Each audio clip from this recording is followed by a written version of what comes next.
वाचा का संदूक क्यों बनाया गया और उसे कैसे इस्तेमाल किया जाता था? सोचो, रेगिस्तान के बीच गुलामी से अभी अभी आजाद हुए लोग एक खास चीज बनाते हैं और वही चीज इजराइल के पूरे इतिहास की सबसे पवित्र और सबसे डराने वाली चीज बन जाती है। वाचा का संदूक सिर्फ लकड़ी का डिब्बा नहीं था जिस पर सोना चढ़ा हो। उसे बिल्कुल तय नाप में बनाया गया था, बहुत सोच समझकर, बड़ी सावधानी से, जहां गलती की कोई जगह नहीं थी। उसको बनाने और संभालने के नियम बहुत सख्त थे। एक छोटी सी गलती भी जान ले सकती थी। उसमें कुछ भी बस सुंदर दिखाने के लिए नहीं था। हर एक इंच का अपना मतलब था, हर चीज कुछ बताती थी और जो भी परमेश्वर ने कहा था उसे बिना सवाल किए मानना जरूरी था। और सबसे हैरान करने वाली बात यह थी, जिस संदूक को छूते ही इंसान मर सकता था उसे उठाते थे आम लोग अपने हाथों से, लेकिन सिर्फ तब जब उनका दिल और उनकी जिंदगी पूरी तरह साफ होती थी। आज तुम देखोगे कि रेगिस्तान के बीच एक नामुमकिन सा काम कदम कदम कैसे पूरा हुआ, बिना औजारों के, बिना किसी वर्कशॉप के और बिना गलती की कोई भी जगह छोड़े बिना। तुम जानोगे उन खास सामानों के बारे में जो इसमें लगाए गए थे और वो तरीका जिसने नरम सोने को एक मजबूत ढांचा बना दिया जो छूने पर जान ले सकता था। तुम देखोगे कि वाचा का संदूक सफर में कैसे साथ ले जाया जाता था, धार्मिक कामों में कैसे इस्तेमाल होता था और युद्ध में भी कैसे आगे रखा जाता था, जहां उसने ऊंची दीवारें गिरा दी और बड़ी बड़ी सेनाओं को बेबस कर दिया। और जब हम आखिर में पहुंचेंगे तो एक सबसे बड़ा सवाल उठेगा, आज वाचा का संदूक कहां है? और अगर कोई इंसान 2600 साल बाद उसे कहीं छुपा हुआ पाले तो क्या होगा? वाचा का संदूक बनाने का हुक्म तब मिला जब इजराइल के लोग अभी ये समझ ही रहे थे कि उस परमेश्वर के साथ चलना कितनी बड़ी जिम्मेदारी है जिसने उन्हें मिस्र से बाहर निकाला था। निर्गमन अध्याय 25 में परमेश्वर ने मूसा को एक पूरा प्लान बताया, बिल्कुल तय नाप के साथ, कुछ खास सामान के साथ और ऐसे हुक्मों के साथ जिन्हें बदला नहीं जा सकता था। वाचा का संदूक परमेश्वर और उसके लोगों के बीच मिलने की जगह बनने वाला था, इसलिए इसमें कुछ भी अपने मन से करने की छूट नहीं थी। प्रभु की पवित्रता चाहती थी कि सब कुछ बिल्कुल ठीक ठीक बने, लेकिन इजराइल के लोगों को ऐसा काम करना आता ही नहीं था। उनकी पूरी जिंदगी गुलामी में बीती थी, फिरौन के लिए ईंटें बनाते हुए। उनके हाथ मिट्टी के आदी थे, सोने के नहीं। लोग थके हुए थे, अपने आप को कमजोर समझते थे और दिल के अंदर डर भी था। फिर भी परमेश्वर ने उनसे ऐसा काम कहा जो उन्होंने पहले कभी नहीं किया था। फर्क बस एक बात का था, वे किसी इंसान के लिए काम नहीं कर रहे थे, वे उस परमेश्वर की बात मान रहे थे जिसने उन्हें आजाद किया था। वाचा के संदूक का नाप बिल्कुल तय था, उसकी लंबाई, चौड़ाई और ऊंचाई सब कुछ उसी तरह होना था जैसा पहाड़ पर दिखाया गया था। कुछ भी छोटा या बड़ा नहीं हो सकता था। यह काम सम्मान मांगता था और लोगों को यह सिखा रहा था कि यह काम काबिलियत का नहीं, आज्ञा मानने का था। यह हुक्म बहस के लिए नहीं था, यह था मानने के लिए। मूसा जब वापस छावनी में आए तो सिर्फ हुक्म लेकर नहीं आए, उनके दिल में यह भी था कि यह काम इजराइल के विश्वास को हमेशा के लिए बदल देने वाला है। वाचा का संदूक बनेगा भजन प्रार्थना का बीच वाला स्थान, वो निशानी जो परमेश्वर और लोगों के बीच के वादे को दिखाए, और वो जगह जहां परमेश्वर लोगों से बात करेगा, जैसा लिखा है निर्गमन अध्याय 25 वचन 22 में। यह जानकर पूरा काम और भी मुश्किल हो गया, क्योंकि परमेश्वर की हाजिरी उस चीज पर ठहरने वाली थी जो इंसानों के हाथों से बनेगी, और यही वजह थी कि जिम्मेदारी बहुत बड़ी बन गई। रेगिस्तान में कोई सहूलियत नहीं थी, न ठीक औजार थे, न नापने की मेज थी, न सोना ढालने की कोई सही जगह थी। लकड़ी काटनी थी सूखी ऊबड़ खाबड़ जमीन पर। हर कदम पर बहुत ज्यादा ध्यान देना पड़ता था, जरा सी भी गलती सब कुछ बिगाड़ देती। फिर भी परमेश्वर ने यह काम अपने उन्हीं लोगों को दिया जो अभी अभी आजाद हुए थे, ताकि वो दिखा सके कि यह काम उनकी ताकत से नहीं बल्कि परमेश्वर की राह दिखाने से पूरा होगा। जब मूसा लोगों को बताते थे कि कुछ भी बदला नहीं जा सकता, तो इजराइल के लोगों के दिल में डर भी बढ़ता और मान भी बढ़ता। अगर परमेश्वर ने कहा है बबूल की लकड़ी, तो वही लगानी है बबूल की ही लकड़ी। अगर कहा है शुद्ध सोना, तो वही होना है शुद्ध सोना। अपनी तरफ से कुछ बदलने की जगह नहीं, कुछ जोड़ने की इजाजत नहीं, सब कुछ वैसा ही होना था जैसा परमेश्वर ने कहा, ताकि उसकी पवित्रता दिखाई दे। ये बात धीरे धीरे लोगों को बदलने लगी। उन्हें समझ आने लगा कि उन्हें साधारण कामों के लिए नहीं, बल्कि कुछ बहुत बड़ा करने के लिए बुलाया गया है।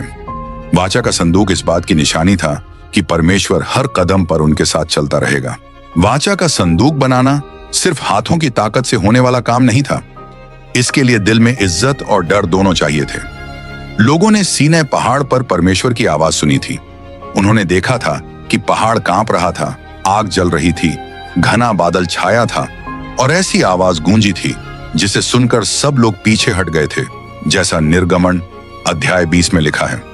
अब उन्हें उसी परमेश्वर की हाजिरी रखने वाली एक चीज बनानी थी। ये बात सोचकर दिल अपने आप गंभीर हो जाता था। साफ था कि इजराइल के लोग अपने दम पर इतना सही और सटीक काम कर नहीं सकते थे, और यही इस बुलावे की असल बात थी। परमेश्वर उन्हें सिखा रहे थे कि जिस काम के लिए वह बुलाते हैं, उस काम को पूरा करने का रास्ता भी वही बनाते हैं। यह काम इंसानों की काबिलियत से नहीं, बल्कि उस ताकत से होगा जो प्रभु सही समय पर देंगे। हर एक इजरायली यह समझने लगा था कि वाचा का संदूक सिर्फ एक पवित्र चीज नहीं था, वो उनके विश्वास की पूरा केंद्र बनने वाला था। उसके बिना कोई साफ जगह नहीं होती जहां परमेश्वर की महिमा दिखे। वाचा का संदूक हमेशा रहने वाली निशानी बनने वाला था, परमेश्वर की मौजूदगी की और उसकी राह दिखाने की।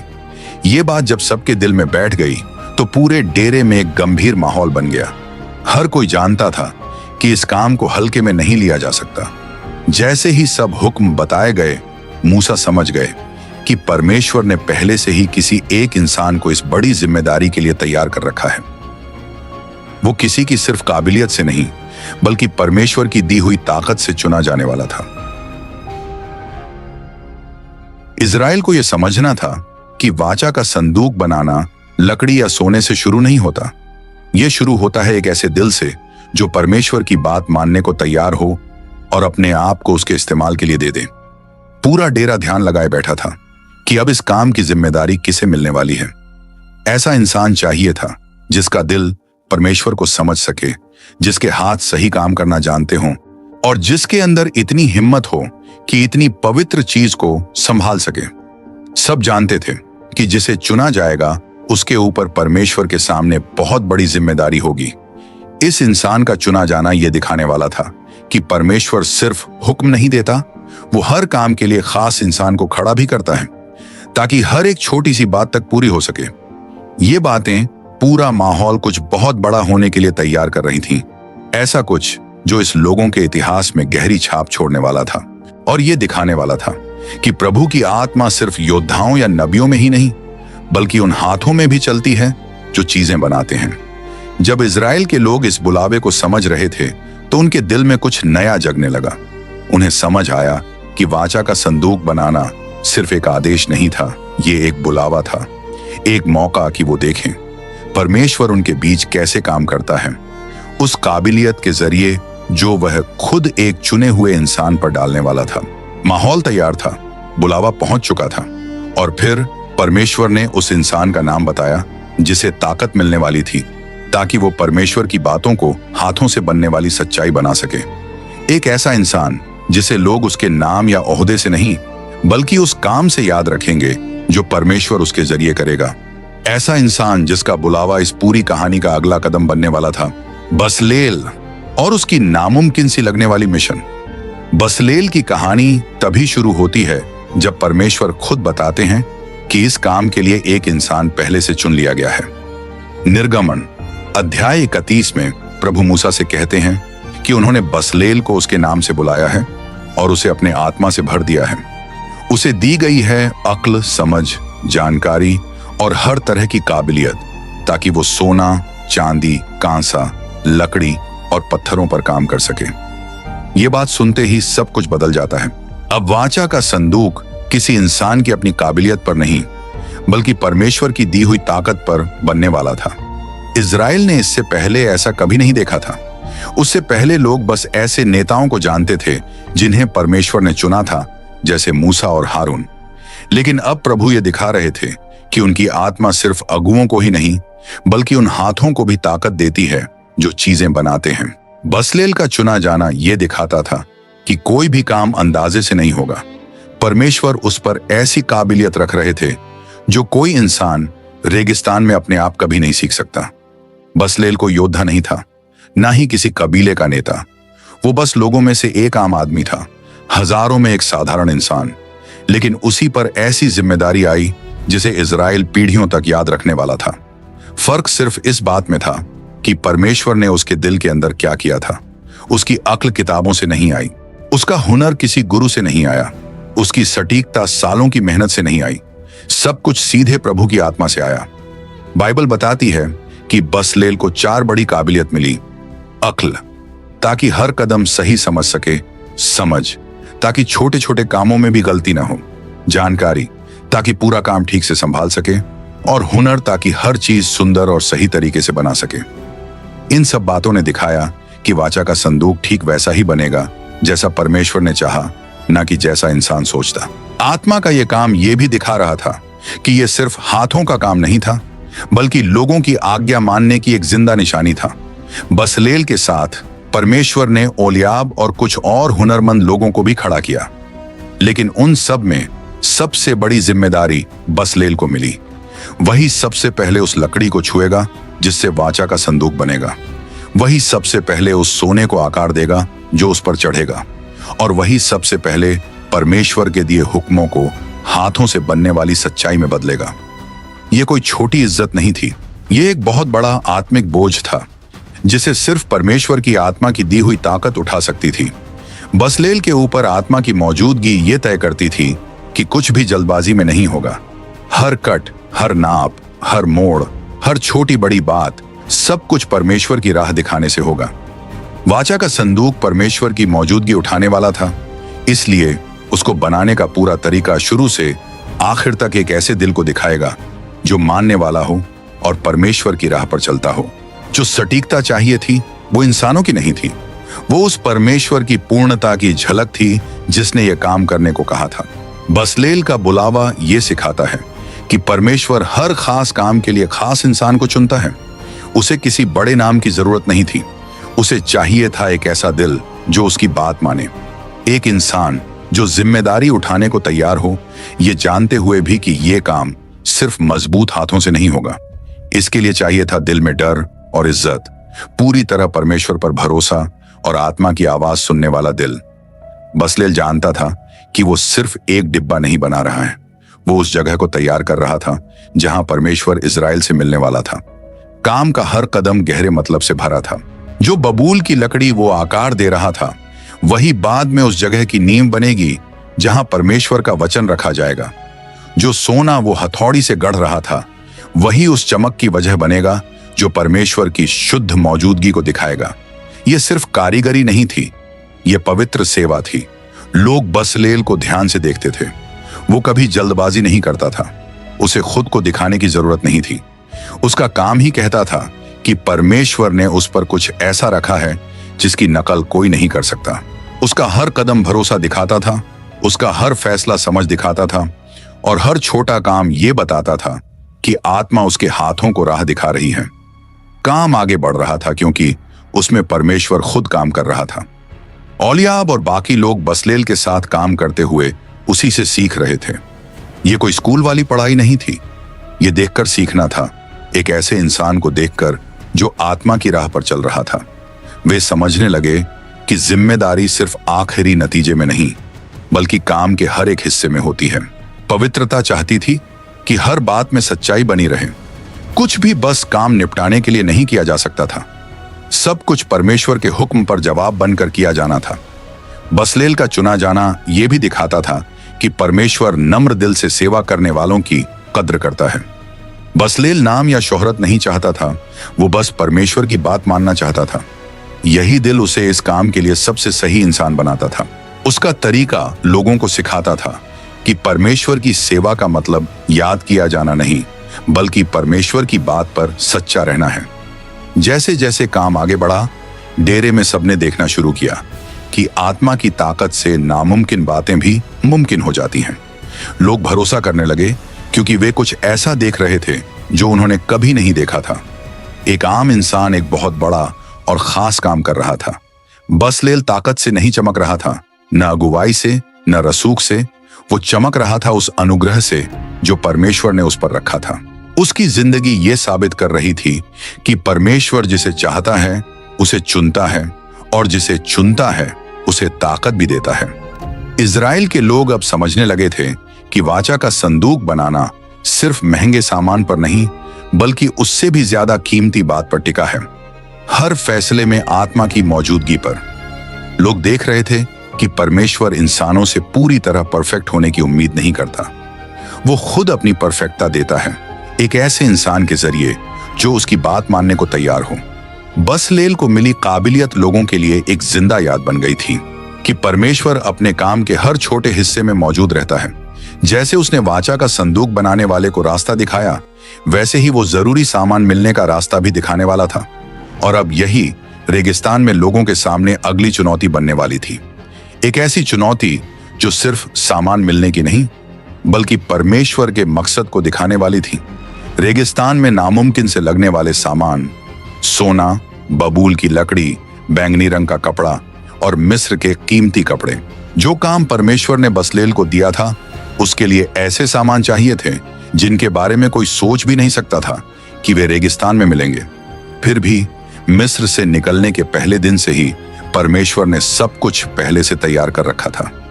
निर्गमन अध्याय 12 में लिखा है कि निकलते समय मिस्रियों ने इजराइल के लोगों को सोना, चांदी और कीमती कपड़े दे दिए थे। जो चीजें तब बस गुलामी का बदला लग रही थीं, वही आगे चलकर वाचा का संदूक बनाने की नींव बन गई। मिस्र से मिला सोना साधारण नहीं था, वो बहुत साफ और बहुत कीमती था, जो सालों की दौलत से जमा हुआ था। अब वही सोना उन लोगों के हाथ में था जिनके पास कभी अपनी कोई चीज नहीं थी। इजराइल रेगिस्तान में चल रहा था, अपने साथ ऐसा खजाना लिए हुए जिससे इतिहास की सबसे पवित्र चीज बनने वाली थी। कुछ भी यूं ही नहीं हुआ। परमेश्वर ने हर एक बात मूसा को बताने से बहुत पहले ही सोच रखी थी। लकड़ी भी बहुत जरूरी थी।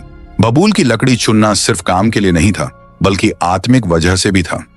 बबूल की लकड़ी बहुत मजबूत होती है, कठोर होती है और तेज गर्मी में भी जल्दी खराब नहीं होती। ये ऐसे सूखे इलाकों में उगती है जहां दूसरी लकड़ियां जिंदा नहीं रह पाती। जहां सब कुछ कमजोर लगता था, वहां यही लकड़ी सोने का भारी वजन और वाचा के संदूक की पवित्रता दोनों संभालने वाली बन गई। इजराइल को यह लकड़ी दूर ढूंढने नहीं जाना पड़ा, ये शुरू से ही उनके सामने थी। हुक्मों में जिन कपड़ों का जिक्र था, वो और भी हैरान करने वाले थे। परमेश्वर ने मांगे थे बहुत बारीक कपड़ा, नीला, बैंगनी और गहरा लाल रंग। ये सब इजराइल के लोगों के लिए आम चीजें नहीं थी। खास तौर पर बैंगनी रंग का कपड़ा, जो पुराने जमाने में दुनिया के सबसे महंगे कपड़ों में गिना जाता था। वो एक खास तरह के समुद्री कीड़ों से रंग किया जाता था, एक बहुत लंबी और महंगी प्रक्रिया से। कोई आम इंसान बैंगनी नहीं पहनता था। ये कपड़ा राजाओं, याजकों और बड़े लोगों के लिए था। और अब रेगिस्तान के बीच अपने तंबुओं में इजराइल के लोग इतने कीमती और दुर्लभ कपड़े अपने साथ लिए हुए थे। ये बात सबको साफ दिख रही थी। वाचा का संदूक बनना रेगिस्तान की हालत पर नहीं, परमेश्वर की दी हुई व्यवस्था पर टिका था। जो सामान चाहिए था, वो सब हुक्म आने से पहले ही इजराइल के हाथों में आ चुका था। रेगिस्तान परमेश्वर की योजना को रोक नहीं सकता था। हालात चाहे जैसे हों, कुछ भी काम पूरा होने से रोक नहीं सकता था। जो नामुमकिन लगता था, वो मुमकिन बन रहा था, क्योंकि प्रभु पहले ही रास्ता तैयार कर चुके थे। हुक्मों में खास खालें थीं, अच्छे धागे थे और कीमती पत्थर भी थे, जो पूरे डेरे में लगने वाले थे। पूरा डेरा इतने कीमती सामान से भरा हुआ था जिनकी कीमत किसी भी खजाने से ज्यादा थी। लेकिन यह दौलत दिखावे के लिए नहीं थी, ये परमेश्वर को दी जाने वाली दौलत थी। इन चीजों का फैसला लोगों ने नहीं किया, ये सब प्रभु के थे। जब लोग निर्गमन अध्याय 35 में बताई गई खुशी से देने वाली भेंटें लाने लगे, तो पूरे माहौल में श्रद्धा भर गई। कोई देने आता दिखाने के लिए नहीं था। लोग देते थे क्योंकि वे जानते थे कि जो वो दे रहे हैं, वो परमेश्वर के पवित्र काम में लगने वाला है। हर लाई हुई चीज खामोशी से एक बात कहती थी। विश्वास, सोना, कपड़े और लकड़ी मूसा और कारीगरों के सामने जमा होते जा रहे थे। सामान जरूरत से भी ज्यादा हो गया था। परमेश्वर ने सिर्फ काम करने को नहीं कहा था, उसने उस काम के लिए सब कुछ दिया भी था। बसलेल हर चीज को बहुत ध्यान से देखता था। लकड़ी नाप कर काटी जाती थी, सोने को आग में रखा जाता था, साफ किया जाता था, हथौड़ी से पीटा जाता था ताकि वो सही आकार ले सके। कुछ भी ऐसे ही इस्तेमाल नहीं होता था। परमेश्वर की आत्मा ने उसके हाथों को ऐसी समझ दी थी कि वो हर सामान में उसका सही काम देख पाता था। बसलेल जानता था कि सोना वाचा के संदूक पर अंदर से भी और बाहर से भी छड़ाना है, जैसा निर्गमन अध्याय 25 में बताया गया है। वो जानता था कि सोने की मोटाई हर जगह एक जैसी होनी चाहिए। उसे पता था कि हर एक इंच बहुत जरूरी है। यह काम बहुत नाजुक था। सोना बहुत नरम था और जरा सी चूक में बिगड़ सकता था। बबूल की लकड़ी भी ऐसे तैयार करनी थी कि कहीं भी दरार न पड़ी। हर चीज ध्यान से देखी जाती, परखी जाती और जरूरत पड़े तो ठीक की जाती। परमेश्वर की दी ताकत बसलेल को जल्दबाज नहीं बनाती थी, वो उसे बहुत सटीक बनाती थी। वाचा का संदूक परमेश्वर की मौजूदगी उठाने वाला था, इसलिए लकड़ी चुनने से लेकर हथौड़ी की आखिरी चोट तक हर कदम पर पूरा ध्यान जरूरी था। उसी समय लोग समझने लगे कि परमेश्वर मिस्र से लाई गई चीजों से कुछ बहुत बड़ा काम कर रहा है। वे वहां छोड़ आए थे जंजीरें, जबरन काम और बेइज्जती, और अब वे प्रभु को वही चीजें दे रहे थे जिन्हें उनके पुराने जालिम मालिक सबसे कीमती मानते थे। कितना गहरा फर्क था। जो चीजें पहले मिस्र के घमंड को मजबूत करती थीं, अब वही इजराइल की आराधना का सहारा बन रही थी। हर सामान कुछ न कुछ बता रहा था। सोना परमेश्वर की महिमा और साफ दिल को दिखाता था। बबूल की लकड़ी मजबूती और सच्चाई की निशानी थी। बैंगनी रंग राजसी पहचान और अधिकार दिखाता था। बारीक कपड़ा पवित्रता और अलग रखे जाने को बताता था। कुछ भी यूं ही नहीं था। परमेश्वर ने सिर्फ सबसे अच्छा मांगा ही नहीं, उसने तो काम बताने से पहले ही सबसे अच्छा लोगों के हाथ में रख दिया था। सामान को इकट्ठा करना भी इस काम का एक जरूरी हिस्सा था। सब कुछ ध्यान से इकट्ठा किया गया। हर चीज ठीक जगह रखी गई। सब कुछ सही तरीके से चल रहा था। यह बस ऐसे ही चीजें जमा करना नहीं था, यह था परमेश्वर को वही देना जो उसने खुद लोगों को दिया था। और जब लोग देखते थे कि सामान इकट्ठा हो रहा है, तो उन्हें समझ आता था कि वे कुछ ऐसा कर रहे हैं जो दुनिया के किसी और लोगों ने कभी नहीं किया। जिंदा परमेश्वर की हाजिरी के लिए एक जगह बनाना। अब काम सबसे नाजुक हिस्से में पहुंच चुका था। सामान भरपूर था, हाथों में आत्मा की ताकत थी और हिदायतें बहुत साफ थीं। अब वक्त आ गया था कि जो कुछ सामने रखा है उसे कुछ ऐसा बना दिया जाए जिसे लोग कभी न भूलें। रेगिस्तान अब सिर्फ मुश्किलों की जगह नहीं रहने वाला था। ये वो जगह बनने जा रहा था जहां परमेश्वर ने अपने लोगों को सब कुछ दिया ताकि वे इजराइल के इतिहास की सबसे पवित्र चीज बना सकें।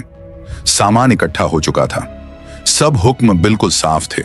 बसलेल जानता था कि अब अगला कदम पूरे काम का सबसे मुश्किल हिस्सा होगा, खुद वाचा का संदूक बनाना, जहां हर परत, हर छोटा सा हिस्सा और हर छुआ हुआ कोना बिल्कुल वैसा ही होना था जैसा परमेश्वर ने मूसा को दिखाया था। वाचा के संदूक की खासी बनावट, सब सामान तैयार होने के बाद अब शुरू हुआ बनाने का सबसे नाजुक वक्त। बसलेल जानता था कि संदूक का हर हिस्सा ठीक उसी नाप में होगा जो परमेश्वर ने निर्गमन अध्याय 25 में बताया था। बबूल की लकड़ी में कोई खराबी नहीं होनी चाहिए थी।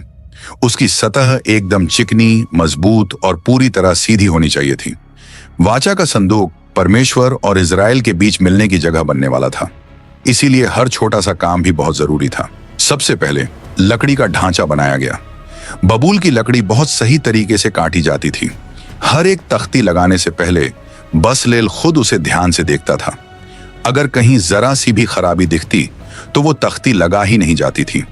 काम हमेशा चुपचाप प्रार्थना से शुरू होता था।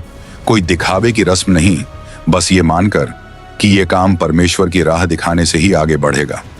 यहां जल्दबाजी की कोई जगह नहीं थी। ढांचा बन जाने के बाद अंदर से शुद्ध सोने की परत चढ़ाई जाती थी। ये काम बहुत हुनर मांगता था। सोने को पहले गर्म किया जाता, फिर फैलाया जाता, फिर आकार दिया जाता और बराबर मोटाई में अंदर चढ़ाया जाता। अंदर की सोने की परत दिखाई नहीं देती थी, फिर भी उसका बिल्कुल सही होना जरूरी था। परमेश्वर से जुड़ा कोई भी काम लापरवाही से नहीं किया जा सकता था। बसलेल हथौड़ी पूरे ध्यान से चलाता था, एक के बाद एक हल्की हल्की चोट लगाते हुए, और ऐसी सतह बनाता था जो परमेश्वर की पवित्र मौजूदगी को झलकाए। जब अंदर का काम पूरा हुआ तो बाहर सोना चढ़ाने का समय आया। अब काम और भारी महसूस होने लगा और जिम्मेदारी भी और बढ़ गई। नरम सोने को लकड़ी पर ऐसे चढ़ाना था कि कहीं भी दरार न पड़ी और सब कुछ ठीक संतुलन में रहे। जरा सी भी गलती पूरे संदूक को खराब कर सकती थी। यह काम साफ दिखाता था कि परमेश्वर ने सिर्फ सबसे अच्छा मांगा ही नहीं, उसने बसलेल को हर एक इंच का काम ठीक से करने की ताकत भी दी थी। आत्मा से मिली यह काबिलियत उसके हर हाथ के हिलने में दिखाई देती थी। संदूक के ऊपर किनारे के लिए भी खास हुक्म थे। परमेश्वर ने कहा, चारों तरफ एक किनारा बनाना है जो ढांचे को मजबूत करेगा और ढक्कन बैठाने के लिए जगह तैयार करेगा। यह किनारा सिर्फ सजाने के लिए नहीं था, यह काम का जरूरी हिस्सा था जो मजबूती और सुरक्षा देता था। परमेश्वर की देखभाल छोटी छोटी बातों में दिखाई देती थी। कुछ भी बेकार नहीं था, हर चीज का एक मकसद था। संदूक के चारों कोनों में सोने के 4 छल्ले लगाए गए और उन्हें बिल्कुल सही सीध में रखना जरूरी था। इन्हीं छल्लों में डंडे डाले जाते थे ताकि संदूक को बिना छुए उठाया जा सके। छल्लों का सही बैठना रेगिस्तान के सफर में संदूक को मजबूती देता ताकि वो हिले नहीं। ये बहुत जरूरी था क्योंकि जरा सी भी गड़बड़ी खतरनाक बन सकती थी। बाइबल में गिनती अध्याय 4 बताया गया है कि संदूक को छूना मतलब सीधी मौत। इसलिए संदूक को सुरक्षित ढंग से ले जाना बसलेल के सही और सटीक काम से शुरू होता था। बबूल की लकड़ी के डंडे जिन पर सोना चढ़ा था, उन्हें भी बहुत ध्यान से बनाया गया। ये डंडे संदूक से निकाले नहीं जाते थे। ये परमेश्वर का हुक्म था ताकि कोई अपनी मर्जी से संदूक न उठा सके। संदूक को सिर्फ वैसे ही ले जाया जाना था जैसा परमेश्वर ने कहा था। जो बातें छोटी लगती थीं, उनमें भी परमेश्वर के मकसद की छाप छुपी थी। ऊपर लगाने वाला ढक्कन, जिसे प्रायश्चित का स्थान कहा जाता था, उस पर और भी ज्यादा ध्यान देना पड़ता था। यह ढक्कन शुद्ध सोने के एक ही टुकड़े से बनना था, कोई जोड़ नहीं, कोई अलग हिस्सा नहीं। बसलेल को इस पूरे ढक्कन को एक ही बार में एक ही काम की तरह आकार देना था और उसी एक टुकड़े पर 2 करूब बनाने थे, एक दूसरे की ओर देखते हुए, अपने पंख फैलाए हुए, ढक्कन को ढकते हुए, जैसा निर्गमन अध्याय 25 वचन 20 में बताया गया है। ठोस सोने को मूर्ति की शक्ल देना आसान काम नहीं था। बसलेल बहुत सावधानी से हर कदम उठाता था, हौले हौले हथौड़ी चलाता, हर छोटी बात ठीक करता जाता। चेहरों का आकार, पंखों की बनावट, हर मोड़, सब कुछ आत्मा की राह दिखाने से बनता था। यह सिर्फ कला दिखाना नहीं था, यह आज्ञा मानना था। यह उस परमेश्वर के लिए सच्चाई दिखाना था जिसने हर छोटी बात खुद बताई थी। जब पूरा ढांचा बनकर तैयार हुआ तो उसकी बनावट में एक अजीब सी बात दिखी। अंदर बबूल की लकड़ी और उस पर अंदर से भी बाहर से भी शुद्ध सोने की परत और ऊपर एक ही टुकड़े का ढक्कन, सब मिलकर एक बहुत अनोखी रचना बना रहे थे। आज की समझ से देखें तो ये बनावट पुराने जमाने के कैपेसिटर जैसी लगती है जो बिजली की ताकत जमा कर सकता है। इससे आगे की कुछ घटनाएं समझ में आती हैं, जैसे उज्जा का हाल, जिसे संदूक छूते ही तुरंत मौत हो गई, जैसा लिखा है 2 शमूएल अध्याय 6 में। आत्मिक रूप से वो परमेश्वर की पवित्रता की वजह से था, लेकिन जिस्मानी तौर पर संदूक की खुद की बनावट भी इस बात में एक वजह बनती है। लेकिन बसलेल ये सब वैज्ञानिक सोच के साथ काम नहीं कर रहा था। वो तो बस परमेश्वर की आज्ञा मान रहा था और उसी आज्ञा में काम धीरे धीरे पूरा आकार ले रहा था और वजन पकड़ता जा रहा था। हर एक कदम पूरा होने पर पूरा डेरा चुपचाप और आदर के साथ देखता रहता था। सब जानते थे कि यह संदूक सिर्फ एक साधारण चीज नहीं है, यह प्रभु की व्यवस्था को रखने वाला था, परमेश्वर की हुकूमत की निशानी बनने वाला था। और जब यह पूरा बन जाएगा तो इसमें कुछ भी अपनी मर्जी से नहीं रखा जाएगा, बस वही रखा जाएगा जो परमेश्वर तय करे। वाचा का संदूक कोई आम डिब्बा नहीं था, वो पूरे तंबू का बीच वाला केंद्र था। बसलेल जब इसका काम पूरा कर रहा था तो उसके दिल में एक बात साफ थी कि इजराइल में कोई और चीज इतनी बड़ी जिम्मेदारी नहीं उठाएगी। बाहर से सोना चमक रहा था, लेकिन असली कीमत इस बात में थी कि यह पूरा काम बिल्कुल वैसा बना जैसा परमेश्वर ने खुद बताया था। यहां कोई जल्दबाजी नहीं थी, कोई अपनी सोच नहीं थी, बस एक ही बात थी, आत्मा की राह पर चलती आज्ञाकारिता। जब वाचा का संदूक पूरा बनकर तैयार हुआ तो लोगों को पता था कि अब अगला कदम और भी ज्यादा पवित्र होगा। इतनी सही बनी चीज खाली नहीं रह सकती थी, उसमें वही चीजें रखी जानी थीं जो परमेश्वर और इजराइल के बीच के वाचा को दिखाती थीं। ऐसी चीजें जिन्हें प्रभु ने खुद संभाल कर रखा था, जो उसकी व्यवस्था, उसकी हुकूमत और उसकी देखभाल दिखाती थीं। और ये चीजें वाचा के संदूक को लोगों के बीच परमेश्वर की मौजूदगी की सबसे बड़ी निशानी बनाने वाली थीं। पवित्र चीजें संदूक तैयार था, लेकिन उसमें अभी तक वो सब नहीं रखा गया था जो उसे इजराइल का आत्मिक केंद्र बनाने वाला था। अब जो अगला कदम था वही उसके पूरे मकसद को तय करने वाला था। प्रभु ने साफ साफ बताया था कि अंदर क्या क्या रखना है, और हर एक चीज उस वाचा की एक नई बात दिखाती थी जो परमेश्वर ने अपने लोगों से जोड़ा था। ये इंसानों की अपनी मर्जी से नहीं, ये सीधे परमेश्वर की बताई राह पर हो रहा था। जैसा इब्रानियों अध्याय 9 में लिखा है, याद दिलाने के लिए कि वाचा का संदूक सृष्टिकर्ता और इजराइल के बीच जिंदा रिश्ते की निशानी बनेगा। सबसे पहली चीज व्यवस्था की तख्तियां थीं। कोई साधारण लिखावट नहीं, ये वो शब्द थे जो खुद परमेश्वर ने लिखे थे, जैसा निर्गमन अध्याय 34 में बताया गया है। पहली तख्तियां मूसा ने तोड़ दी थीं जब उन्होंने लोगों को मूर्ति पूजते देखा। फिर प्रभु ने कहा, नई तख्तियां बनाओ, और उसने हर हुक्म दोबारा खुद लिख दिया। ये शब्द किसी कहानी से नहीं आए थे या किसी याद से नहीं, ये सीधे परमेश्वर की हुकूमत से आए थे। उन्हें संदूक के अंदर रखना ये दिखाता था कि इजराइल की जिंदगी परमेश्वर के वचन पर खड़ी होनी चाहिए। इन तख्तियों का वजन तो था, लेकिन उससे भी ज्यादा इनके साथ आत्मिक जिम्मेदारी थी। हर एक हुक्म परमेश्वर के दिल को दिखाता था। ये सिर्फ नियम नहीं थे, ये वो हदें थीं जो लोगों को उसी बर्बादी से बचाती थीं जो उन्होंने परमेश्वर से दूर जाकर खुद खड़ी की थी। संदूक व्यवस्था को ऐसे संभाल कर रखता था जैसे पूरी जाति के दिल को संभाल रहा हो। लोग भूल सकते थे, लेकिन संदूक याद रखेगा।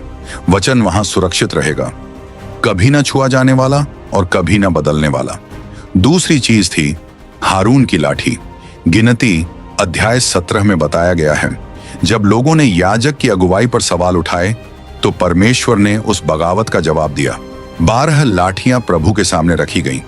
अगली सुबह सिर्फ एक लाठी में जिंदगी दिखी, हारून की लाठी।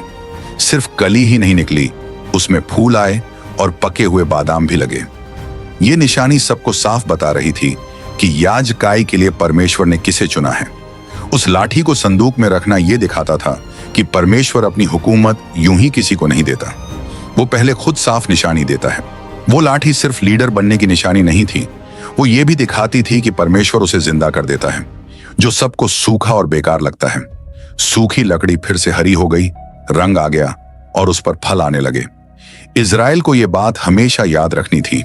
याजक बनना कोई इंसानी सम्मान नहीं था, यह परमेश्वर की दी हुई एक जिम्मेदारी थी ताकि लोग माफी तक पहुंच सकें।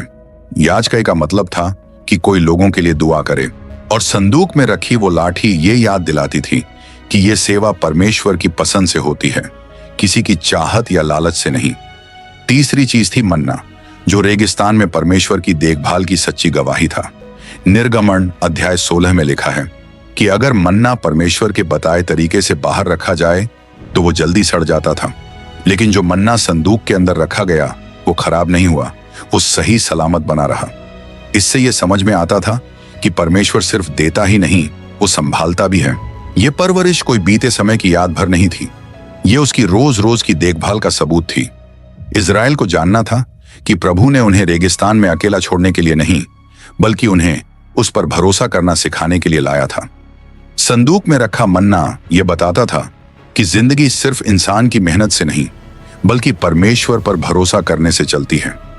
वाचा का संदूक ये संदेश लेकर चलता था कि उस वाचा में सुरक्षा है, राह दिखाने वाली दया है और जरूरतों की पूरी व्यवस्था है। अंदर रखी हर चीज ऐसे ही नहीं रखी गई थी। हर एक चीज लोगों को परमेश्वर की वफादारी से जोड़ती थी। वचन परमेश्वर के दिल को दिखाता था, लाठी उसकी ताकत दिखाती थी, मन्ना उसकी परवरिश दिखाता था। जब तीनों चीजें संदूक के अंदर रखी गईं, तो वाचा का संदूक सिर्फ एक सामान नहीं रह गया, वो इजराइल की आत्मिक जिंदगी का केंद्र बन गया। जब भी लोग तंबू को देखते, उन्हें याद आता कि महापवित्र जगह के अंदर वो निशानियां रखी हैं, वो वचन जिन्हें मानना है, वो हुकूमत जिसका सम्मान करना है और वो परवरिश जिस पर भरोसा करना है। ये कोई अंधविश्वास नहीं था, ये समझ थी कि परमेश्वर हर कदम पर उनके साथ चला है। इन चीजों की मौजूदगी पूरी जाति की पहचान बना रही थी। इजराइल लड़ाइयों से या धन दौलत से नहीं बना, वो वाचा से बना, और वाचा का संदूक उसी वाचा की गवाही अपने अंदर लिए हुआ था। उसमें ऐसी कहानियां थीं जिन्हें भुलाया नहीं जा सकता था, ऐसी निशानियां थीं जो ये दिखाती थीं कि परमेश्वर ने साफ तौर पर और मकसद के साथ काम किया है। कुछ भी ऐसे ही नहीं था, कुछ भी फालतू नहीं था, हर चीज दूसरी से जुड़ी हुई थी। व्यवस्था याद दिलाती थी कि परमेश्वर लोगों की हिफाजत के लिए हदें तय करता है। लाठी दिखाती थी कि वो ही तय करता है कि उसकी तरफ से कौन खड़ा होगा। मन्ना बताता था कि ये सफर सिर्फ इंसान की ताकत पर नहीं बल्कि परमेश्वर की परवरिश पर चलता है। वाचा का संदूक इजराइल की पूरी आत्मिक यात्रा का जैसे सार था। हर बार जब महायाजक महापवित्र जगह में जाता तो ऐसा लगता जैसे वो प्रभु की वफादारी की पूरी कहानी के अंदर चलकर जा रहा हो। लेवी के लोग इस जिम्मेदारी की गहराई समझते थे। संदूक उठाना सिर्फ भारी चीज उठाना नहीं था, यह था वाचा की याद साथ लेकर चलना। इसीलिए नियम इतने सख्त थे और बातें इतनी साफ थीं। लापरवाही बिल्कुल नहीं चलती थी। परमेश्वर ने सीमाएं तय की थी क्योंकि जो उनके सामने था वो पवित्र था, ऐसी पवित्रता जो आदर भी मांगती थी और आज्ञा भी। बसलेल जब तैयार संदूक को देखता तो उसे समझ आता कि अब आगे की यात्रा सिर्फ बनाने तक सीमित नहीं रहेगी। अब संदूक परमेश्वर की गवाही उठाए हुए था और जब भी संदूक को कहीं ले जाया जाएगा तो पूरा इजराइल याद रखेगा कि उस चीज को छूना, उसके पास जाना या उसे संभालना जो प्रभु की मौजूदगी की निशानी है, कितनी बड़ी बात है। जिम्मेदारी बहुत बड़ी थी क्योंकि संदूक का हर हिस्सा और उसके अंदर रखी हर चीज ये बताती थी कि परमेश्वर सिर्फ बनाने वाला ही नहीं बल्कि राज करने वाला और संभालने वाला भी है। जब लोग इकट्ठा हुए और तैयार संदूक को देखा जिसके अंदर तीनों पवित्र चीजें रखी थीं, तब सबको समझ आ गया कि अब से हर कदम खास नियमों के साथ ही चलेगा। अब बात सिर्फ बनाने की नहीं थी, अब यह जानना जरूरी था कि उस चीज को कैसे संभालना है जिसे परमेश्वर पवित्र कहता है। और यही बदलाव आगे आने वाले पल की तैयारी था।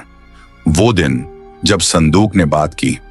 आगे बढ़ने से पहले अगर ये स्टोरी आपके दिल को छू रही है तो वीडियो को लाइक करें, कमेंट करें और शेयर करें।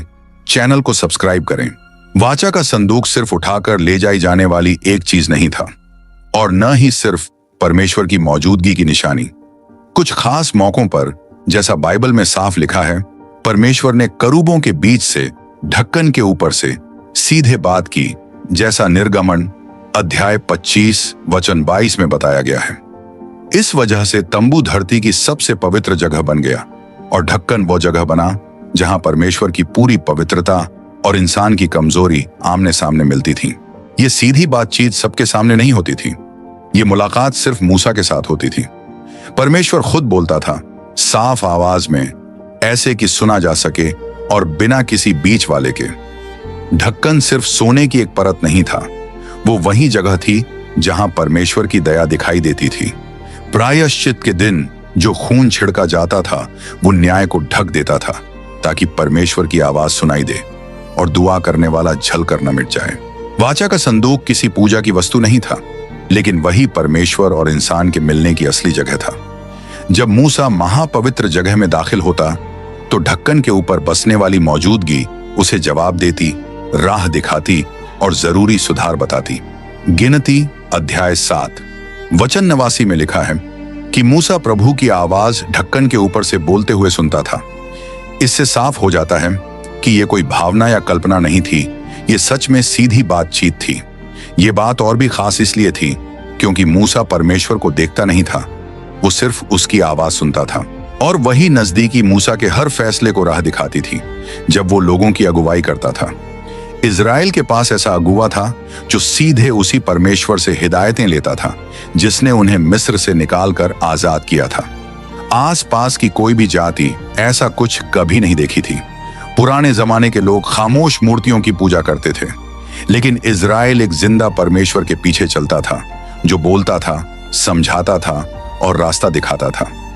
ढक्कन वही जगह था जहां यह बातचीत होती थी और इसी वजह से वाचा का संदूक पूरे रिश्ते का केंद्र बन गया था। जो आवाज ढक्कन के ऊपर से आती थी वो सिर्फ धार्मिक नियमों की बात नहीं करती थी। परमेश्वर बताता था डेरा कैसे लगाना है, लोगों की बगावत को कैसे संभालना है, आगे की लड़ाइयों के लिए कैसे तैयार होना है और लोगों के बीच पवित्रता कैसे बनाए रखनी है। इन बातों की हर एक जानकारी लिखी नहीं गई, लेकिन बाइबल साफ कहती है कि मूसा तंबू से हमेशा ऐसी गहरी समझ लेकर लौटता था जो इंसान की सोच से कभी नहीं आ सकती थी। वाचा का संदूक वो जगह था जहां जो दिखाई नहीं देता वही तय करता था कि जो दिखाई देता है उसका अंजाम क्या होगा। ये आमने सामने की मुलाकात ये दिखाती है कि सिर्फ मूसा को ही अंदर जाने और आवाज सुनने की इजाजत क्यों थी। उसे उसकी ताकत या काबिलियत की वजह से नहीं चुना गया, बल्कि इसीलिए क्योंकि उसका दिल सीखने को तैयार था। निर्गमन अध्याय 33 में लिखा है कि मूसा ने परमेश्वर से कहा, मुझे तेरे रास्ते जानने हैं। ढक्कन के पास बातचीत होती थी क्योंकि वहां एक ऐसा दिल था जो आज्ञा मानने को तैयार था। ये हमें दिखाता है कि संदूक तभी खुलासे की जगह बनता था जब इंसान पूरी तरह परमेश्वर की मर्जी के आगे झुक जाता था। समर्पण के बिना मुलाकात नहीं, मुलाकात के बिना आवाज नहीं। जब परमेश्वर ढक्कन के पास से बोलता था तो वो सिर्फ जानकारी देने के लिए नहीं बोलता था, वो दिलों को बदलने के लिए बोलता था। इन बातों ने इजराइल को जल्दबाजी वाले गलत फैसलों से बार बार बचाया। जब भी लोग काबू खोने के कगार पर होते, मूसा महापवित्र जगह की ओर जाता ताकि परमेश्वर की मर्जी सुन सके। लोगों की शिकायतों की आवाज तंबू के अंदर कोई मायने नहीं रखती थी। वहां जो आवाज करूबों के बीच से आती थी वही तय करती थी कि इजराइल किस रास्ते पर चलेगा, चाहे बाहर हालात जैसे भी हों। इसी वजह से वाचा का संदूक पूरी कौम का आत्मिक दिल माना जाता था। यह भी समझ आता है कि तंबू को ठीक ठीक उसी तरह बनाना जरूरी था जैसा परमेश्वर ने पहाड़ पर दिखाया था।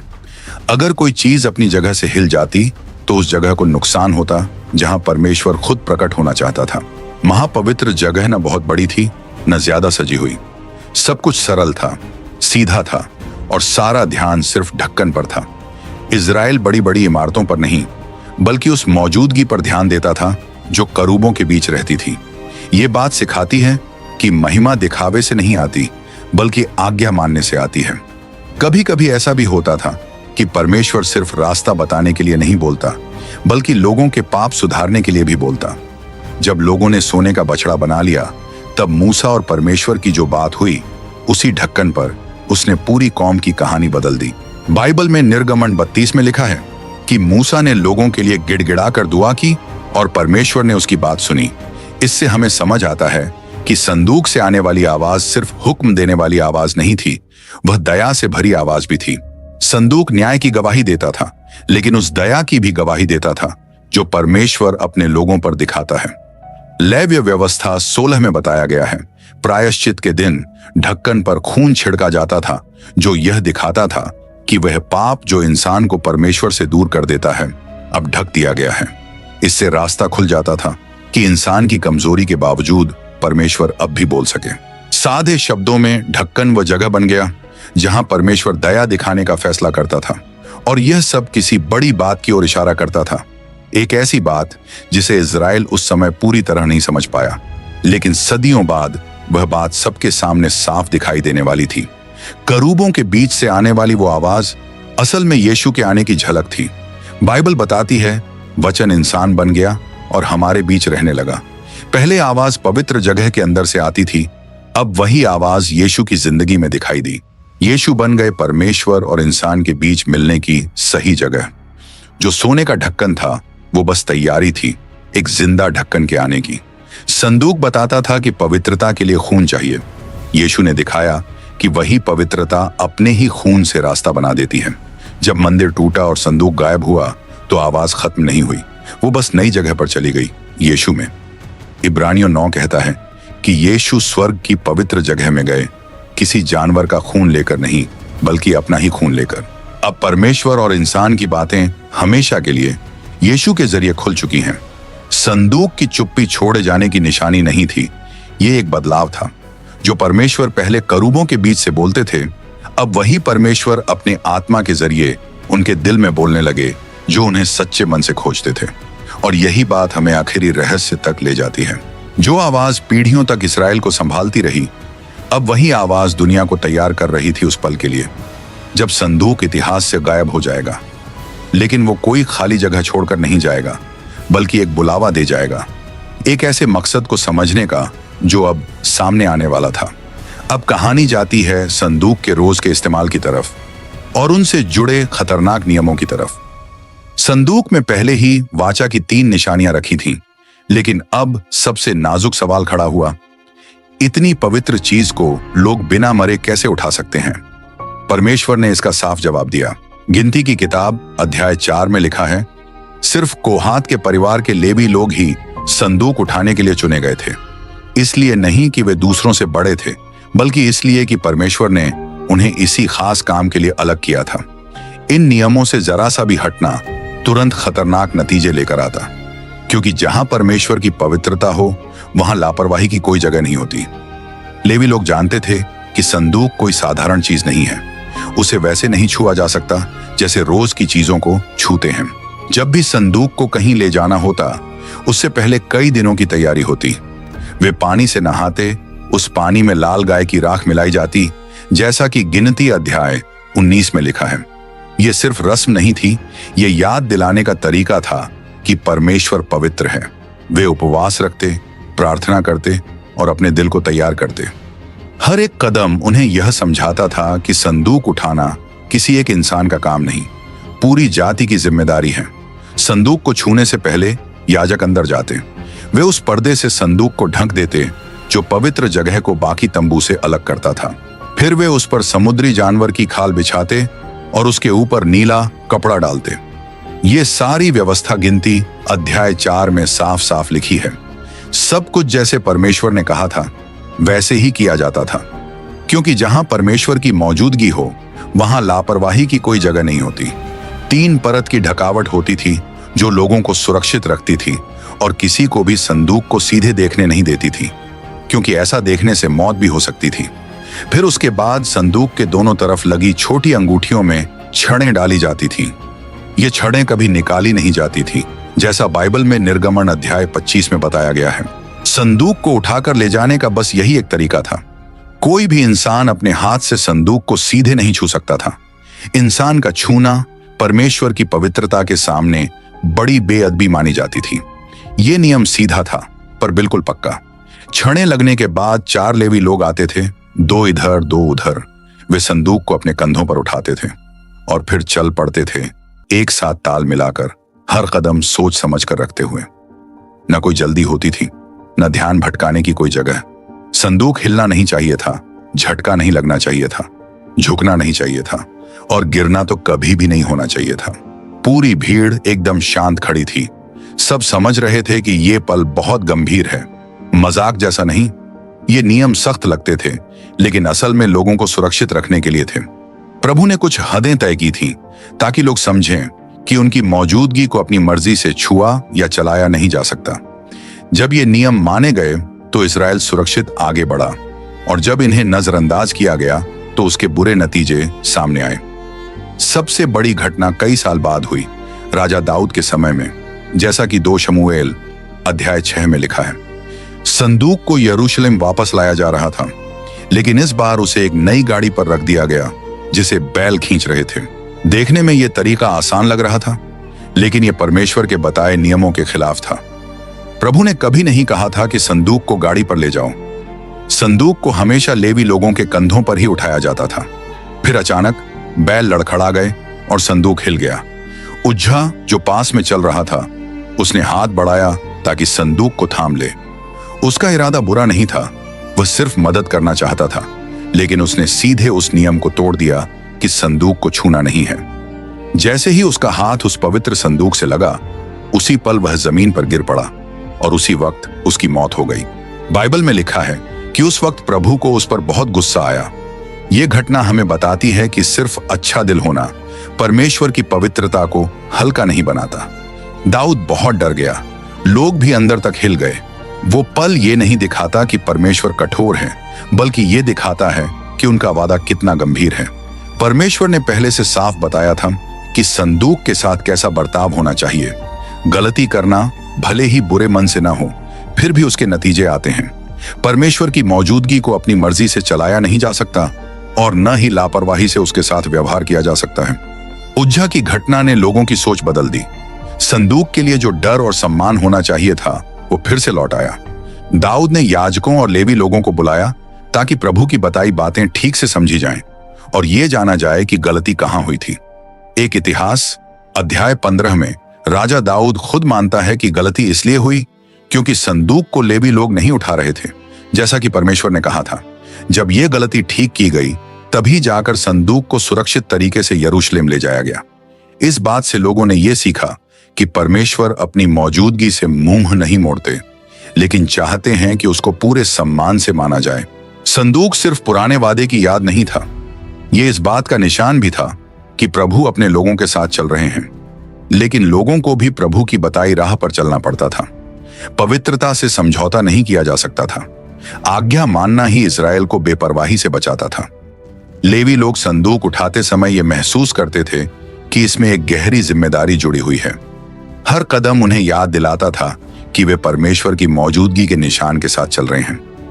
आसपास चल रही भीड़ इस संदूक को देखकर समझती थी कि यहां सुरक्षा है, जरूरतें पूरी होने का भरोसा है और सही रास्ते की दिशा है। संदूक कोई जंग जीतने का ताबीज नहीं था और न ही सजाने की कोई चीज। वो परमेश्वर के वादे की जिंदा याद था और उस जिम्मेदारी का निशान था जो लोगों पर थी। जब इजराइल एक डेरा छोड़कर दूसरे डेरा की ओर बढ़ता तो संदूक सबसे आगे चलता था। गिनती अध्याय 10 में लिखा है कि जब संदूक आगे बढ़ता तो मूसा कहा करता था कि प्रभु लोगों के लिए आगे रास्ता खोल रहे हैं। संदूक परमेश्वर की अगुवाई को दिखाता था, लेकिन यह अगुवाई तभी सुरक्षित रहती थी जब लोग प्रभु की बातें मानते थे। जिंदगी की हिफाजत परमेश्वर के वचन पर भरोसा रखने से जुड़ी हुई थी। जब भी लेवी लोग संदूक उठाते थे तो लोगों को याद आता था कि उसके अंदर क्या रखा है। पत्थर की तख्तियां, एक छड़ी और मन्ना। हर चीज ये बताती थी कि प्रभु ही उन्हें मिस्र से यहां तक लेकर आए हैं। और यही याद लोगों के दिल में ये बात बैठा देती थी कि सम्मान बनाए रखना कितना जरूरी है। संदूक ये दिखाता था कि परमेश्वर की मौजूदगी लोगों के बीच सच में है और उसके साथ जिम्मेदारी भी जुड़ी है। धीरे धीरे समय बीता और इजराइल संदूक को अपनी राह और अपनी पहचान का मुख्य निशान मानने लगा। लेकिन कुछ हालात में उसकी अहमियत जरूरत के हिसाब से बदल जाती थी। जब लोगों पर बाहर से खतरा आता था तो संदूक सिर्फ ले जाने की चीज या वादे की याद नहीं रहता था। जंग के समय वो ऐसा निशान बन जाता था जो पूरी लड़ाई की सोच बदल देता था। जो भी उसके पास आता वो उसके असर को अपने दिल में महसूस करता था। जंग के मैदान में संदूक और उसका आत्मिक असर, जब भी जंग में संदूक को साथ ले जाया जाता था तो उसका मतलब सिर्फ लड़ाई की चाल नहीं होता था। जब इजराइल ताकतवर दुश्मनों के सामने खड़ा होता था तो लोगों को याद रहता था कि संदूक ये दिखाता है कि परमेश्वर उनके बीच मौजूद हैं और वही रास्ता दिखा रहे हैं। संदूक को हथियार की तरह नहीं लिया जाता था, बल्कि इस निशान की तरह कि प्रभु अपने लोगों के आगे चल रहे हैं। हर वो जंग जिसमें संदूक शामिल होता था लोगों को यह सिखाती थी कि परमेश्वर पर भरोसा करना और उनकी बात मानना तलवार या ढाल से भी ज्यादा जरूरी है। पहली बड़ी घटना यहोशू अध्याय 6 में हुई जब इजराइल यरीहो के पास पहुंचा। शहर की दीवारें बहुत मजबूत थीं, उन्हें तोड़ना नामुमकिन लग रहा था। लेकिन परमेश्वर ने न युद्ध की मशीनें मांगी और न ही कोई बड़ी चाल बनाने को कहा। हर चीज के बीच संदूक रखा गया। याजकों ने संदूक उठाया और लोग 6 दिन तक शहर के चारों तरफ चलते रहे। 7वें दिन जब नरसिंगों की आवाज गूंजी तो दीवारें एक एक करके गिर पड़ी। जीत इंसानों की ताकत से नहीं आई, बल्कि परमेश्वर की बात मानने से आई। संदूक ने शहर को खुद नहीं गिराया, लेकिन यह दिखाता था कि परमेश्वर अपने लोगों के साथ है और उनके कामों को दुनिया की कोई ताकत रोक नहीं सकती। यरीहो के बाद और भी लड़ाइयां हुई जिनसे ये बात और साफ हो गई। यहोशू अध्याय 3 में लिखा है, जब लोग यर्दन नदी पार कर रहे थे तो याजक जो संदूक उठाए चल रहे थे, जैसे ही उन्होंने पानी के किनारे पैर रखा नदी तेज बह रही थी, लेकिन उसी पल उनके पैरों के छूते ही पानी थम गया। संदूक में खुद कोई ताकत नहीं थी, लेकिन परमेश्वर ने उस पल को इस्तेमाल किया ताकि दिखा सकें कि वही अपने लोगों को रास्ता दिखा रहे हैं और वही जरूरी रास्ते खोलते हैं। वो दृश्य पीढ़ियों तक याद रहा। जब भी लोग उस नदी को पार करने की बात याद करते थे तो उन्हें परमेश्वर की सच्चाई याद आ जाती थी। लेकिन समय के साथ कुछ इस्राएली संदूक को ऐसा समझने लगे जैसे वो अपने आप ही जीत दिला देता हो। ये बात साफ दिखाई दी एक शमूएल अध्याय 4 में, जब इस्राएल फिलिस्तियों से लड़ रहा था। पहली हार के बाद लोगों ने सोचा कि युद्ध के मैदान में संदूक ले आए, ये मानकर कि उसकी मौजूदगी उन्हें जीत दिला देगी। लेकिन लोगों ने परमेश्वर की बातें नहीं मानी, न उनसे रास्ता पूछा और न अपने दिल को टटोला। धीरे धीरे सच्चा भरोसा अंधविश्वास बन गया। उस दिन इजराइल को बहुत बड़ी हार मिली। होफनी और फिनहास उसी लड़ाई में मारे गए और संदूक फिलिस्तियों के हाथ लग गया। जब संदूक छिन गया तो ऐसा लगा जैसे इजराइल की आत्मिक पहचान ही टूट गई हो। यह खबर पूरे देश में फैल गई और लोग अंदर तक हिल गए। जब याजक एली ने यह सुना तो वो गिर पड़े और वहीं मर गए। संदूक का खो जाना यह दिखाता था कि लोग परमेश्वर की राह से दूर हो चुके थे।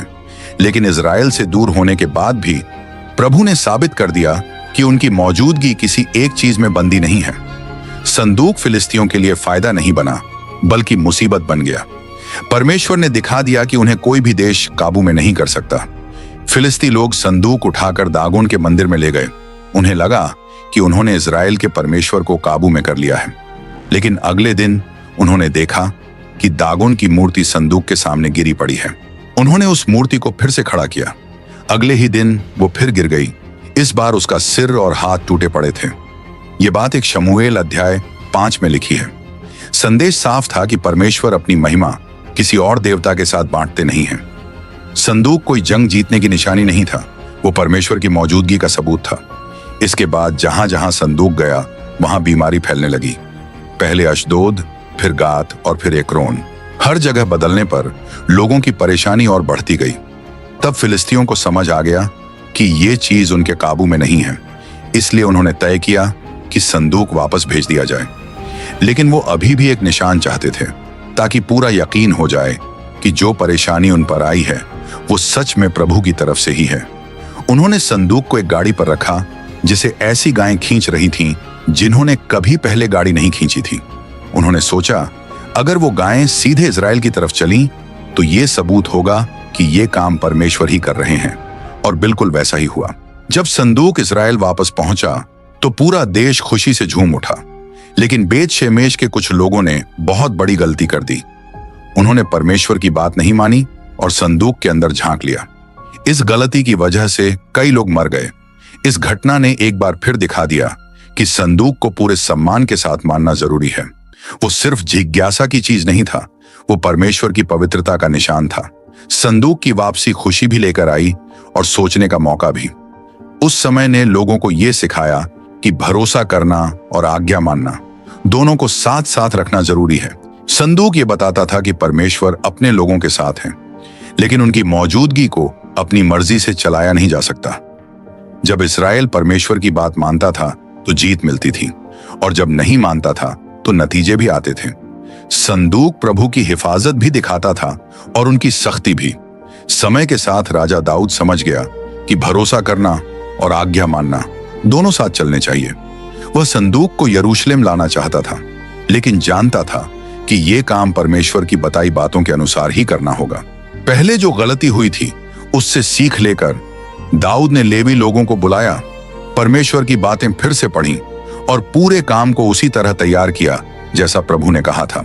आखिरकार जब संदूक शहर में पहुंचा तो हर तरफ खुशी फैल गई। दाऊद प्रभु के सामने नाच उठा और लोग भी खुशी में उसके साथ शामिल हो गए। संदूक को एक नया ठिकाना मिला और अब इजराइल ये समझने लगा कि इसे संभालना कितनी बड़ी जिम्मेदारी है। लेकिन एक और बड़ा काम अभी बाकी था। अब तक संदूक तंबुओं में रखा जाता था और जरूरत पड़ने पर इधर उधर ले जाया जाता था। लेकिन एक दिन वो समय आएगा जब संदूक के लिए एक पक्का घर बनेगा, एक ऐसी जगह जो खास तौर पर प्रभु की मौजूदगी के लिए तैयार की जाएगी। ये नया सफर तब शुरू हुआ जब दाऊद ने कहा कि वो परमेश्वर के लिए एक घर बनाना चाहता है। यही बात इस्राएल की आराधना को नया मोड़ देने वाली थी और संदूक की कहानी के अगले हिस्से की शुरुआत करने वाली थी, सुलेमान के मंदिर के बनने की और उस आखिरी जगह की जहां संदूक को हमेशा के लिए ठहरना था। जब दाऊद ने कहा कि वो प्रभु के लिए एक घर बनाना चाहता है तो वो दिल से पूरे सम्मान के साथ बोल रहा था। वो ये देख रहा था कि संदूक तो अब भी तंबू में रखा है और वो खुद महल में रह रहा है। उसकी सोच सच्ची थी, लेकिन परमेश्वर ने भविष्यवक्ता नातान के जरिए बताया कि ये काम दाऊद नहीं करेगा। प्रभु ने कहा कि वो दाऊद की वफादारी को याद रखेंगे, लेकिन मंदिर बनाने की जिम्मेदारी उसके बेटे को देंगे। ये बात 2 शमूएल अध्याय 7 में लिखी है, जहां परमेश्वर वादा करते हैं कि दाऊद का राज कायम रहेगा, और ये भी बताते हैं कि सुलेमान ही वो घर बनाएगा जहां संदूक रखा जाएगा। दाऊद ने यह बात सुनकर नम्रता दिखाई। वो उदास नहीं हुआ, न नाराज हुआ, बल्कि अपने आखिरी सालों में उसने पूरी तैयारी शुरू कर दी। उसने सोना, चांदी, कांसा, लकड़ी और कीमती पत्थर इकट्ठे किए और लेवी लोगों और याजकों को आने वाले काम के लिए तैयार किया। एक इतिहास अध्याय 22 में लिखा है कि दाऊद ने सुलेमान को बहुत साफ साफ समझाया कि मंदिर बड़ा और शानदार होना चाहिए, क्योंकि वो प्रभु के नाम के लिए बनाया जा रहा है। दाऊद ने खुद दीवारें नहीं बनाई, लेकिन उसने पूरा आधार तैयार कर दिया, दिल से भी और सामान करके भी, ताकि उसका बेटा आगे काम बढ़ा सके। जब सुलेमान राजा बना तो उसके पास सिर्फ एक काम नहीं था, बल्कि एक बड़ी जिम्मेदारी थी जो आगे आने वाली पीढ़ियों को याद रहने वाली थी। मंदिर सिर्फ इंसानों की बनाई एक इमारत नहीं थी, वो परमेश्वर और लोगों के बीच के रिश्ते का निशान था। एक राजा अध्याय 5 में लिखा है कि सुलेमान ने सबसे अच्छे सामान और सबसे अच्छे कारीगर जुटाने के लिए तैयारी शुरू की। हजारों मजदूर बारी बारी से काम करते थे, देवदार के पेड़ काटते, पत्थर तराशते और पूरे सामान को यरूशलेम तक पहुंचाते थे। पूरा काम बहुत ध्यान से आगे बढ़ रहा था, क्योंकि शुरू से ही यह काम परमेश्वर के लिए किया जा रहा था। मंदिर बनने में पूरे 7 साल लग गए। हर छोटी छोटी बात पर ध्यान दिया गया, नाप से लेकर अंदर की सजावट तक।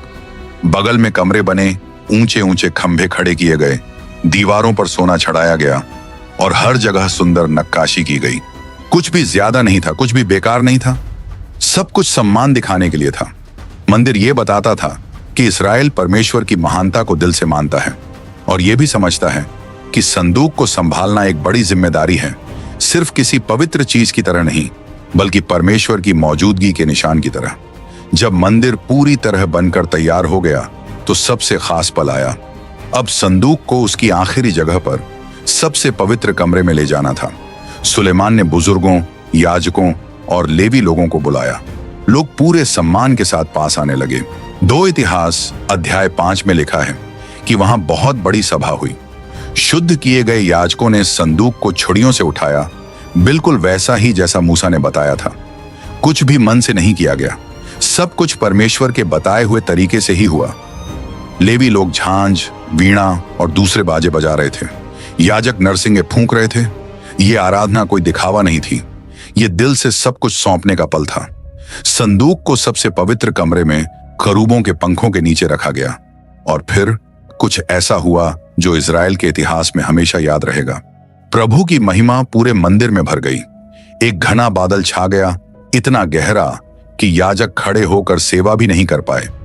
यह साफ निशान था कि परमेश्वर ने इस घर को अपने लोगों से मिलने की जगह के रूप में स्वीकार कर लिया है। एक राजा अध्याय 8 में इस पल को साफ साफ लिखा गया है। जो मौजूदगी रेगिस्तान में लोगों के साथ चलती रही, जिसने यर्दन को खोला, दीवारों को गिराया और फिलिस्तियों को दंड दिया, अब वही मौजूदगी मंदिर में ठहर गई थी। तब सुलेमान ने दिल से प्रार्थना की। उसने माना कि आसमान के भी आसमान परमेश्वर को समेट नहीं सकते, तो ये मंदिर उन्हें कैसे समेट पाएगा। फिर भी उसने विनती की कि प्रभु की नजरें इस जगह पर लगी रहें, ताकि यहां की गई हर प्रार्थना सुनी जाए। उसकी प्रार्थना में माफी की बात थी, टूटे दिलों को फिर से जोड़ने की दुआ थी, गलती मानने का भाव था और दया की गहरी मांग भी थी। सुलेमान समझता था कि मंदिर सिर्फ एक इमारत नहीं है, बल्कि पूरे देश के लिए एक आत्मिक सहारा है। वहीं गलतियां करने वाले माफी पाते, वहीं परिवार रास्ता पाने आते, वहीं राजा भी सब कुछ बनाने वाले परमेश्वर के आगे झुकते। प्रार्थना के बाद सुलेमान ने बलिदान चढ़ाकर मंदिर को समर्पित किया और लोग कई दिनों तक खुशी मनाते रहे। उस समय इजराइल शांति में था, बरकत में था और दिल से एक था। जो संदूक कभी तंबुओं में इधर उधर घूमता रहता था, वो अब अपनी आखिरी जगह पर पहुंच गया था। मंदिर लोगों की जिंदगी के बीच परमेश्वर की मौजूदगी का निशान बन गया।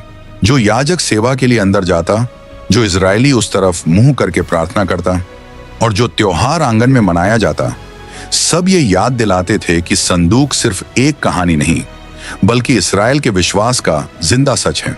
लेकिन मंदिर सिर्फ अंत नहीं था, ये इजराइल के लिए एक नई आत्मिक शुरुआत थी। अब संदूक हर जंग में साथ नहीं ले जाया जाएगा, उसकी जगह अब तय हो चुकी थी। और उसकी भूमिका अब बिल्कुल साफ हो गई थी। और लोग ये जानते थे कि अगर परमेश्वर की मौजूदगी उनके बीच बनी रहनी है तो उन्हें वफादार रहना जरूरी है। लेकिन यह शांति और स्थिरता तभी तक रहती जब तक इस्राएल अपने वादे पर डटा रहता। आगे आने वाला इतिहास ये दिखाने वाला था कि लोगों के फैसले उन सब चीजों को कैसे बदल देते हैं जो परमेश्वर ने बनाई थीं, यहां तक कि संदूक के भविष्य को भी। आगे हर कदम में, हर राजा के फैसले में, हर बार प्रभु से दूर जाने में और हर बार वापस लौट आने में इस गहरी कहानी के नए हिस्से बनते चले गए, जिसका अंत अभी बहुत दूर था। जब हम पीछे देखकर सिनै पहाड़ पर पहली बुलाहट से लेकर संदूक के गायब होने के उस सन्नाटे तक सोचते हैं तो एक सच बाकी सबसे ऊपर बना रहता है। वो मौजूदगी जो इस्राएल को रेगिस्तान में रास्ता दिखाती रही, जिसने देशों के खिलाफ फैसले लिए, जिसने नामुमकिन रास्ते खोले और जो सबसे पवित्र जगह में ठहरी रही, वो कभी भी किसी एक चीज या किसी एक सामान पर टिकी नहीं थी। संदूक एक निशान था, एक परछाई थी और किसी बड़ी बात की शुरुआत का इशारा था। उसके बनने की हर बात, उससे जुड़े हर नियम और पवित्रता की हर चेतावनी किसी ऐसी सच्चाई की ओर इशारा करती थी जो उस समय पूरी तरह सामने नहीं आई थी। ये सब अपने आप में अंत नहीं था, ये सब इंसान के दिल को तैयार कर रहे थे उसके लिए जो आने वाला था, सच्चा इम्मानुएल, वो परमेश्वर जो हमारे साथ रहता है।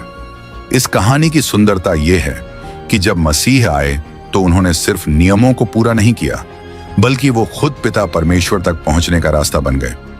जो पहले सिर्फ लेवी लोगों के लिए था, वो अब हर उस इंसान के लिए खुल गया है जो दिल से अपनी गलती मानता है। जो पहले बार बार कुर्बानी मांगता था, वो आज क्रूस पर हमेशा के लिए पूरा हो गया। जो महिमा कभी मंदिर में भर जाती थी, वो अब हर उस इंसान में रहती है जो बेटे यीशु को अपना मान लेता है। पर्दा फट चुका है, दूरी खत्म हो चुकी है। सबसे पवित्र जगह अब कोई दूर की जगह नहीं रही, बल्कि यीशु के खून की वजह से हर किसी के लिए खुली सच्चाई बन चुकी है।